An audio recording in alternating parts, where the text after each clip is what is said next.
Hello and welcome to the second section of Rust recipes. During this section, we are going to be focusing on iterators. And in this first video, we are going to be making ourselves an iterator that we can use with a for loop. So let's start by describing the trait iterator. Now, a trait is a set of behaviors that you can require. In this case, the trait for iterator requires that you provide it with a type, that is item, and a function called next, which takes a mutable reference to self and returns an option of that item type. All the rest of these functions, which I'm listing through, are provided automatically as long as you give those two methods, although you can overwrite them with behavior if you feel that that is appropriate, and often it is to optimize for a specific case.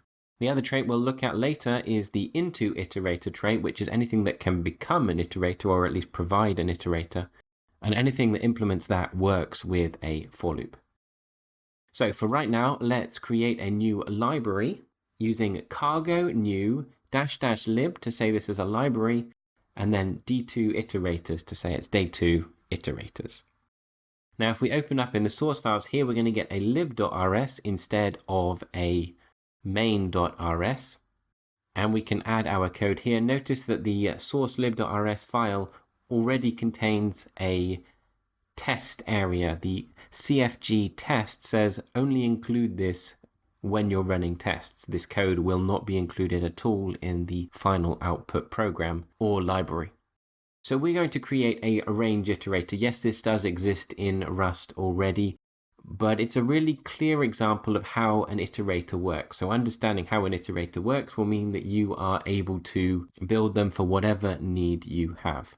So this struct is a range iterator, and it's going to have a current value, a stop value, that's where it's going to stop, and a step value.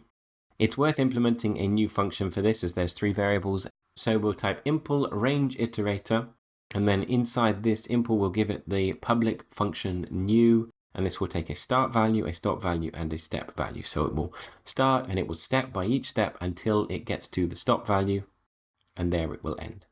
And this is going to return a range iterator, and we'll set its current to start, we'll set its stop to stop, and actually to do that we don't need to use the colon stop, because it just says, well, if we have a variable of that name, we'll just put it in if you don't use the colon and assign. And the same for step. And now we're going to implement iterator for our range iterator. So we need to declare that type, which is item. So it's type item and then equals. And in this case, it will be an i32. So our next function will return a option of i32. So it takes a mutable reference to self. So that means it can change the content of self, which is very important because we need to increase the current value. And then it needs to return an option of self item. Now we could just write i32 here and this would be okay. I like making it say self item here because that can be worked out by the compiler, and it means that I don't have to write the type. If I change the type of the item, then it will change automatically for the function.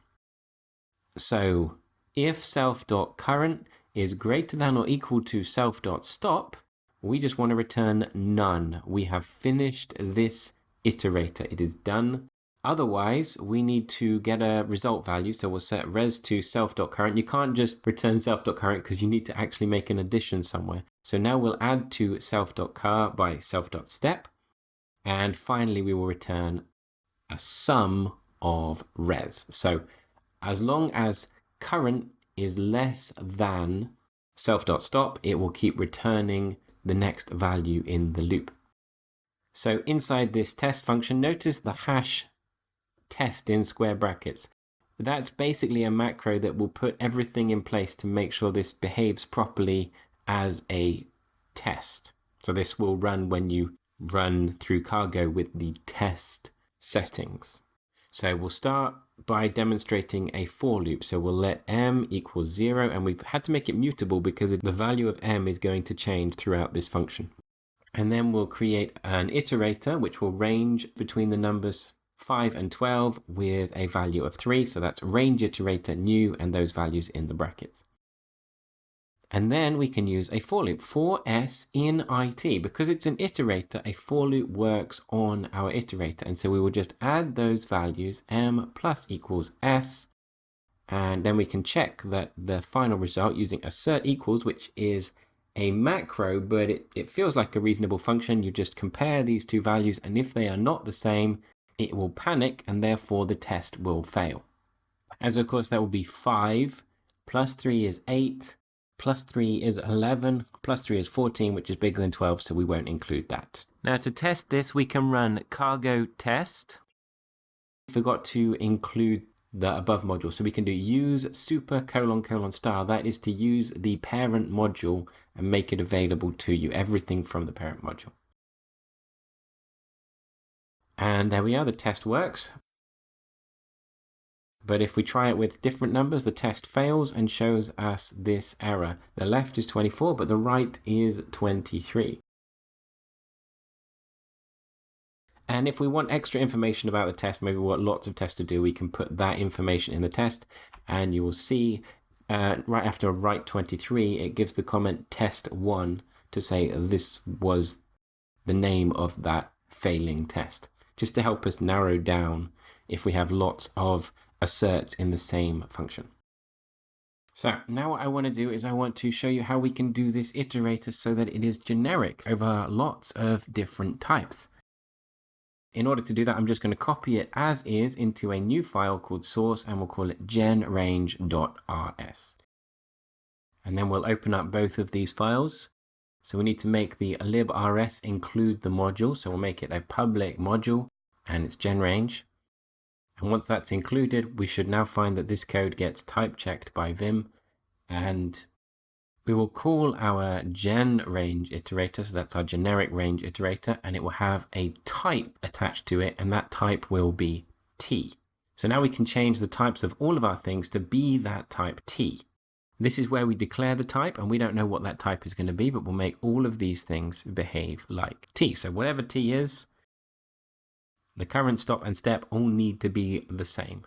So now we'll make our function match. So when we're actually declaring this, the range iterator needs to know what type it is every time we use it. So we'll make that a t, and start, stop, and step will all be a t, and this will return a self. So we'll make that a gen range iterator, not a range iterator.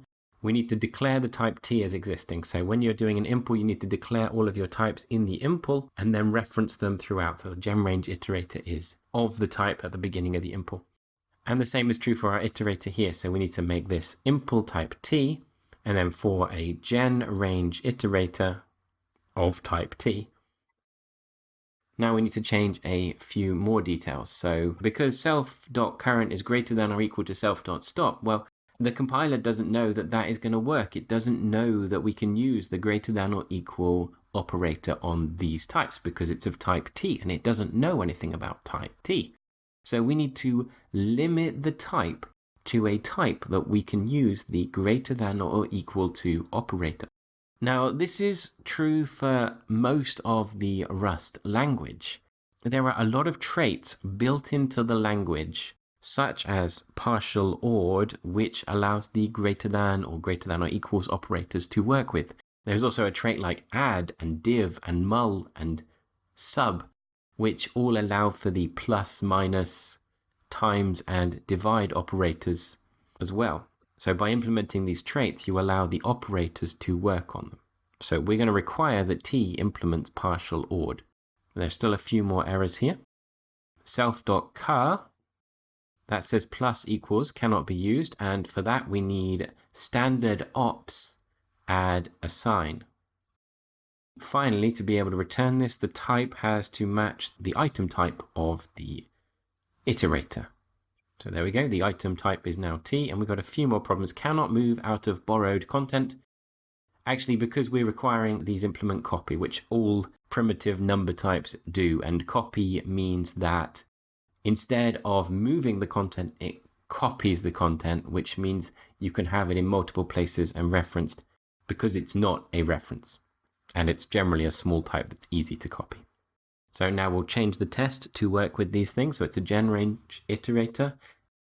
We're now going to make it work with floats in our test. Using the decimal point turns it into a float type number.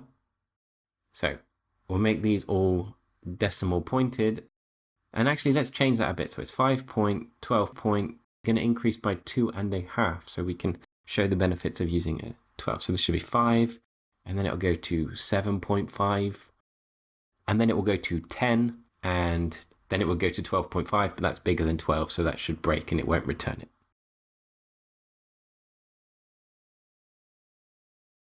So it's complaining here, no implementation for integer plus float. So the add operator doesn't exist for integers plus floats. You can actually do that. You can allow addition of different types together if you implement the trait, but we don't need to do that here. We just want the 10. So there we go. And that test has passed. And now we have made a generic iterator that can work over many different types as long as they have partial ordering and copy and add assign implemented for. So you can create your own type, implement these traits for it, and this genRange iterator will work on it. However, maybe we want to put the type bounds on the actual object. We don't want people to make a genRange iterator, because actually it's interesting with the impl is we can make these requirements on our impl and not on the object itself. So people can make the object but not implement those details, and it just means that the impl won't work for iterator if type T doesn't fill those needs, but you will still be able to make a new one of whatever type T you like. However, if we want to make this work more generically and not have to type too much, we can create a new trait called rangeable and make this trait require the other 3 traits. There is actually in the works a process for trait aliasing, so you can say this trait name is equivalent to these 3 trait names without doing that, but that's still currently in unstable Rust. For now though, we can make this trait rangeable using a colon. Equals would be for the alias. So now we've made this trait. We're not going to require anything new of this trait, but instead we're going to just say that the iterator requires something is rangeable. So now we can write rangeable everywhere throughout our code and make that an absolute requirement.